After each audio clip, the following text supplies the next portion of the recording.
Salut les gens, c'est EMB, j'espère que vous allez bien. On se retrouve aujourd'hui pour une grosse vidéo, puisque effectivement Xbox vient de révéler quasiment tout ce qu'il y a à savoir sur la Xbox Series X sans attendre sa conférence du 18 mars prochain au soir qui se déroulera à 19 h et qu'on vivra en stream ensemble. Ils ont balancé énormément d'informations sur la toile, sur Twitter, sur leur site, et du coup pour l'occasion eh bien on passe en vert et vous le voyez, ça a été démonté intégralement par Digital Foundry qui a fait une vidéo de 30 minutes que je mettrai en lien dans les commentaires, dans la description si ça vous intéresse. Ils ont tout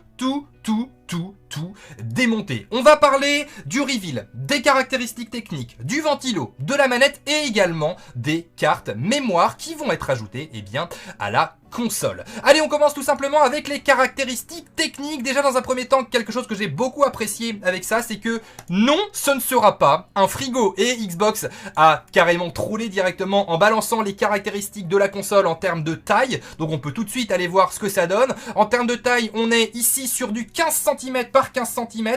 Donc c'est vraiment pas très grand, 30 cm de haut, on est vraiment sur un petit bloc, c'est vraiment tout petit. Pour ceux qui avaient peur d'avoir une espèce de gigantesque tour chez eux, PC, bah pas du tout, hein, c'est vraiment une toute petite tour, une petite enceinte portable, avec une architecture Velocity, c'est comme ça qu'elle est appelée, hein, l'architecture Velocity, et dans cette architecture, eh bien on le voit juste ici, pam, ça va s'afficher sur le côté de l'écran, j'aurais bien aimé le mettre sur le devant, ça aurait été encore mieux. Voici les caractéristiques techniques de la fameuse Xbox Series X officielle dévoilée par Xbox. Donc 8 cœurs, 3,8 GHz, qui est absolument énorme. On est sur un custom, encore une fois, on est sur un custom Zen 2, donc ça hyper intéressant puisqu'on avait déjà vu un petit peu par le passé. On est sur 12 teraflops, alors le teraflop on va les laisser de côté parce que c'est de la mesure de kiki, comme je le dis souvent. Mémoire interne 16 Go GDDR6, c'est absolument énorme, gravé en 7 nanomètres. 10 Go de mémoire, un stockage interne de 1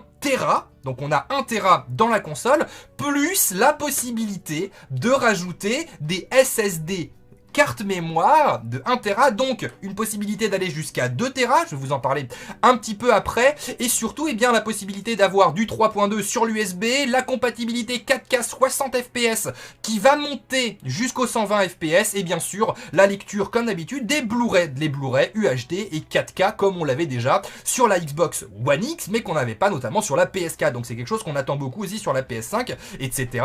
etc. Donc ça vraiment les caractéristiques pur jus, pur et brut. Si ça vous intéresse, je vous invite vraiment à aller voir la vidéo de Digital Foundry qui est juste là, puisqu'ils ont vraiment tout démonté, et on voit absolument tout, notamment le ventilateur de la Xbox Series X. Et là, on le voit par rapport à la taille des composants, déjà c'est hyper impressionnant. On se rend compte qu'on a un énorme ventilateur dans cette espèce de tour, je peux prendre ça, dans cette espèce de tour qu'on va avoir chez nous, tout simplement parce que oui, cette console a besoin d'être refroidie, elle a besoin de ne pas souffler sa mère comme un avion de chasse. Je vous rappelle que par exemple sur la PS4 Pro, la première du nom, lorsqu'on jouait à God of War par exemple, elle soufflait mais horriblement. Sony avait augmenter sa PlayStation 4 Pro sur les derniers modèles en la rendant plus silencieuse. La Xbox One X, elle, était silencieuse, mais c'est vrai que de temps en temps, on l'entendait quand même un petit peu tourner. Là, on espère que sur cette nouvelle génération, on ne l'entendra plus et que le fameux ventilateur permettra à la console d'être vraiment froide, pas chaude, et surtout de ne faire absolument aucun bruit. Donc oui, un gros ventilateur dévoilé qui permettra à la console d'être à température relativement ambiante, on va dire ça comme ça. Autre chose par rapport à cette console, bien évidemment, on l'a vu notamment sur le plan que je vous ai montré juste ici, la fameuse manette qu'on avait vu que de travers, puisque c'était sur le reveal de Xbox à l'E3, non pas à l'E3, pardon, à la conférence de jeux vidéo, la Game Awards, c'est ça, de décembre, on voit des photos de la manette. Alors la manette qui effectivement ressemble déjà beaucoup à la manette actuelle de la Xbox One, mais on voit un bouton supplémentaire au milieu, la croix directionnelle qui change un petit peu, qui fait penser quand même beaucoup à la croix directionnelle qu'on a sur la manette Pro en fait, sur la manette Elite de chez Xbox, et un petit revêtement assez sympa d'accroche sur les petites touches derrière. Je trouve que déjà de toute façon les manettes Xbox sont absolument hyper classe déjà de base, mais lorsqu'on voit un petit peu celle-ci dans cette espèce de noir mat, perso je craque, je fonds, et j'ai hâte de voir ce qu'ils vont nous proposer pour les manettes Elite Xbox Series X, parce que je trouve qu'en termes de manufacture et en termes de proposition, À l'heure actuelle, les manettes Xbox restent les meilleures à mon sens avec la manette Pro de la Switch, même si j'aime beaucoup ma PS4, j'avoue que de ce côté-là, j'étais un petit peu déçu par rapport à ça.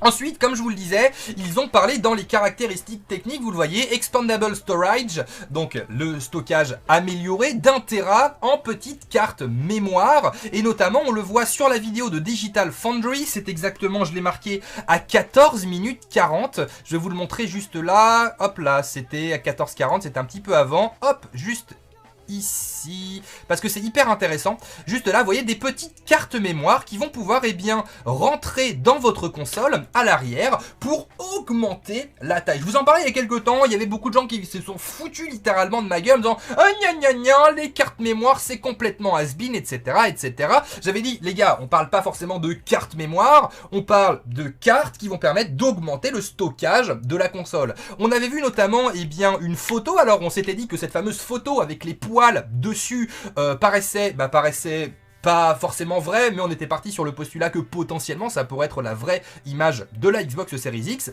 Oui, c'est la véritable image de la Xbox Series X, et donc le petit port tout fin que vous voyez juste là, il s'agit effectivement d'un port carte mémoire, mais pas carte mémoire comme on l'a connu un petit peu avant, notamment sur la PlayStation. C'est pas un truc où vous allez faire mettre vos sauvegardes dessus, l'enlever, aller chez un pote avec vos sauvegardes de jeu, etc. Je pense que ça, effectivement, c'est fini. Regardez, quand on l'enlève, on le voit, c'est une carte mémoire SSD qui va se mettre littéralement à l'intérieur de la console, qui pourra s'acheter en plus. Alors on n'a pas encore de prix par rapport à ça, on n'a pas eu d'explication d'Xbox non plus par rapport à ça, on a vraiment eu des visuels avec quelques explications. Bien sûr, encore une fois, Digital Foundry, quand vous voulez des informations vraiment précises sur les caras techniques, c'est avec eux. Moi je fais une explication un peu globale parce que je suis pas un professionnel des caractéristiques techniques, donc moi je vous relaye les infos, je vous explique un petit peu, je vous donne mes ressentis, mais c'est vrai que pour moi, le retour à ça, qui n'est pas un disque dur qui prend de la place, tu sais, le machin que tu dois brancher avec ton câble USB,